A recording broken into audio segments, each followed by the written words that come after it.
ଜୟ ଜଗନ୍ନାଥ ସାଙ୍ଗମାନେ, ମୋର ୟୁଟ୍ୟୁବ୍ ଚ୍ୟାନେଲକୁ ଆପଣମାନଙ୍କୁ ସ୍ୱାଗତ କରୁଛି। ଆଜିର ପ୍ରଥମ ପ୍ରଶ୍ନଟି ହେଉଛି, ଦୁନିଆର ସବୁଠାରୁ ଉଚ୍ଚ କୋଠାର ନାମ କ'ଣ? Option A Taj Mahal, option B Qutub Minar, option C Burj Khalifa, option D statue of unity.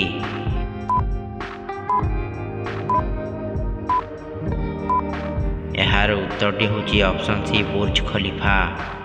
ଦ୍ୱିତୀୟ ପ୍ରଶ୍ନଟି ହେଉଛି, ଦ୍ରୁତତମ ଗତିରେ ବଢ଼ୁଥିବା ଫସଲର ନାମ କ'ଣ? ଅପସନ୍ ଏ ଗହମ, ଅପସନ୍ ବି ଚିନି, ଅପସନ୍ ସି ଚାଉଳ, ଅପସନ୍ ଡି ମକା।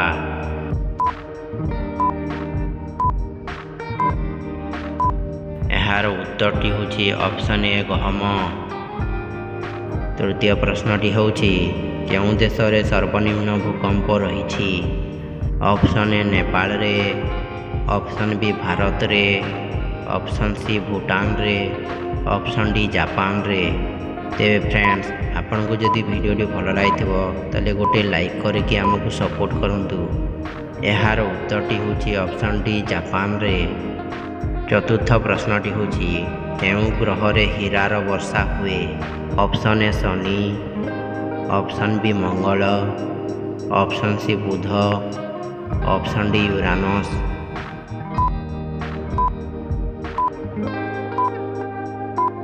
ଏହାର ଉତ୍ତରଟି ହେଉଛି ଅପସନ୍ ଡି ୟୁରାନସ୍। ପଞ୍ଚମ ପ୍ରଶ୍ନଟି ହେଉଛି, ପୃଥିବୀରେ ପ୍ରଥମ ପନିପରିବା କେଉଁଟା ଉତ୍ପାଦନ କରାଯାଇଥିଲା? Option A motor, option B ଆଳୁ, option C tomato, option D ଗାଜର।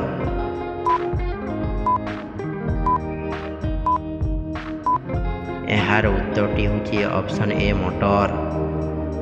ପରବର୍ତ୍ତୀ ପ୍ରଶ୍ନଟି ହେଉଛି, କେଉଁ ଦେଶରେ ପ୍ରଥମେ ଆମ୍ବୁଲାନ୍ସ ଚଳାଚଳ କରିଥିଲା? Option A Europe, option B Bharat, option C Japan, option D America.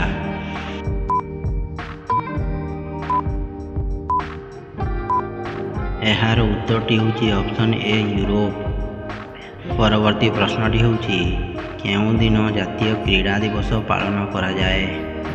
Option A 28 August, option B 29 August, option C 18 March, option D 29 June.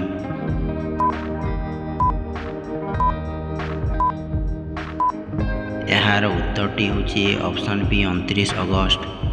ପରବର୍ତ୍ତୀ ପ୍ରଶ୍ନଟି ହେଉଛି, ଭାରତରେ ପ୍ରଥମ ଫୋନ୍ କେବେ ଲଞ୍ଚ ହେଲା? Option A 1995, option B 1992, option C 1994, option D 1998।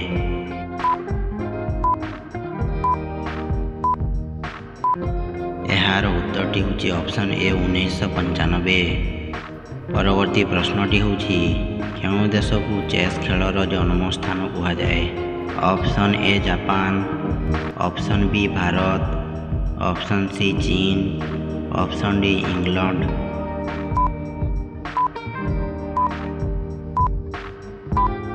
ଏହାର ଉତ୍ତରଟି ହେଉଛି ଅପସନ୍ ବି ଭାରତ। ପରବର୍ତ୍ତୀ ପ୍ରଶ୍ନଟି ହେଉଛି, ମୋଟର ଯାନରୁ କେଉଁ ଗ୍ୟାସ୍ ନିର୍ଗତ ହୋଇଥାଏ? Option A hydrogen, option B carbon monoxide, option C ଅମ୍ଳଜାନ, ଅପସନ୍ ଡି ହିଲିୟମ୍।